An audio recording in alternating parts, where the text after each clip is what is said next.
Құрғылтайдың ұясы бедеуліктен өзге 80 түрлі ауруға ем. Қазір көпшілік дәрі-дәрмектен гөрі табиғи ем түрін дұрыс көреді. Соның ішінде ата-бабаларымыз ежелден емге қолданған тәсілдерге деген қызығушылық басым. Осындай тәсілдің бірі құрқыл. Құрқылтай ұясы бедеулікке таптырмас ем екенін жазған болатынбыз деп жазады Замана газеті. Осы мақалаға орай бізге Астана қаласынан Ғабит Әлмаханұлы есімді азамат хабарласты. Ол бізге құрқылтай ұясының тек бедеулік емес, одан бөлек 80 түрлі ауруға шипа болатынын айтып берді. Атам әкемнің ағасы кезінде құрқылтайдың ұясымен талай адамды аурудан дәрісіз-ақ емдеп жазғанын білемін. Тіпті қазір дәрігерлер операция жасатпаса болмайды дейтін кеселдердің өзі осындай бір екеннен кейін жазылып кететінін көріп өстім. Құрқылтай қасиетті құс. Ол ұясын аң-құс көп болатын қалың, ну орманда емес, қаупі аздау тоғайдағы биіктеу ағаштың ұшар басындағы бұтағына сілекеймен араластырып тоғып біледі. Бірақ берік бекітетіні сондай, желмен тербелсе де жерге түспейді. Оған адам түгілі, жорғалаған жылан да жете алмайды. Өйткені жылан қанша жармасса да бұтақтың иілгіштігінен жерге сырғып түсіп қалады. Атам бұл құсқа зиян тигізуге болмайды, киесі ұрады деп жиі айтып отыратын. Ал ұяны балапандары қанаттанып ұшқан кезде күзде ғана жинайтын. Ұя 6-7 метр биіктеу жерде болады. Атам алдымен дұға оқиды. Сосын ат үстінде ерге аяғын тіреп тік тұрады да мені көтереді. Қолыма ұзын таяқ беріп қояды. Мен ұяны сол таяқпен іліп алатынмын. Бұл менің шамамен 7-8 жастағы кезім. Құрқылтайдың ұясы ең алдымен бүйрек ауруына ем. Ауыл аймақтағы бүйрегі суықтап сыздаған, онда құм, тұз бар адамдар дәрігерге емес, атама келетіні есімде. Ол кезде біз Өзбекстанда Бұқарада тұратынбыз. Атам бісмілләсін айтып, бір ұяны ортасынан екіге бөліп, оны екі бүйрекке таңып қояды. Сыртынан жылы орап қою керек. Құрқылтай ұясы бүлінбейді, сасымайды. Сондықтан бүйрек суықтағанда оны қайтадан қолдана беруге болады. Әлі есімде, бала кезімде жатыр жарығымен паховая грыжа ауырдым. Дәрігерлер оған операция жасау керек деді.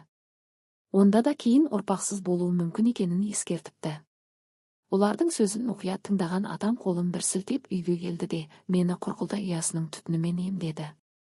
Қазір міне 40-тан асып барамын. Аллаға шүкір, ұл қызым бар.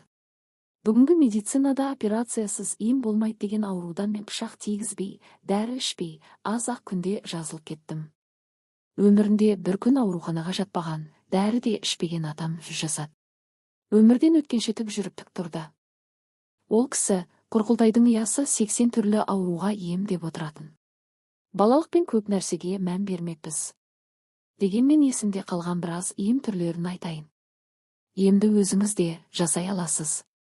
Құрқылтайдың ұясымен емделу үшін емші іздеп әуре болудың қажеті жоқ. Оны қалаған адам өзі-ақ жасай алады. Емді қасиеті бар шөптерден іріктеп, әрі сілекеймен өріле тоқылған ұя жібек сияқты болады. Оның біреуін бірнеше емге пайдалана аласыз. Цистит кезінде немесе бала шырын болса, ересектерде де зәрдің шықпауы немесе жиі мазалауында, қуыққа тас байланса, қуық қабынса ұядан азырақ бөліп алып, түтіп, шұқырлау темір ыдысқа саласыз да, оған азырақ қана адыраспан қосасыз. Оны адыраспанды түтеткендей түтету керек. Қыз-келіншектер ұзын етек көйлек, ал ер адамдар белінен төмен жамылғы орап алып, сол түтін басылғанша үстінде отырады. Оған ары кеткенде 10-15 минут қана уақыт кетеді. Сосын жылы киініп алу шарт. 2-3 рет жасаса жеткілікті. Өз басым зәр шықпай қиналған жас балалардың бірінші ем кезінде ақ шаптырып жібергенін талай көргенмін. Тап осы амал әйелдердегі суықтау, жатырдағы басқа да ауруларда, бедеулікте, ер азаматтардағы импотенция, простатитте, бел омыртқасындағы грыжаға да шипа. Тізеде, буындарда, тіпті желкеде тұз болса, сары су жиналу, аяқ буындары ісінуі, сүйектің қақсауында жаңа орылған бидайды сабағымен алып, құрқылтай ұясының аз ғана бөлігімен суға бір қайнатып, айналасын қымтап, сол қоймалжыңға тізерлеп отырады. Оны азырақ мөлшерде жасап, қалыңдау матаға салып, екі тізеге, желкеге таңып қоюға да болады. Сіз маған тіркелсеңіз өкінбейсіз.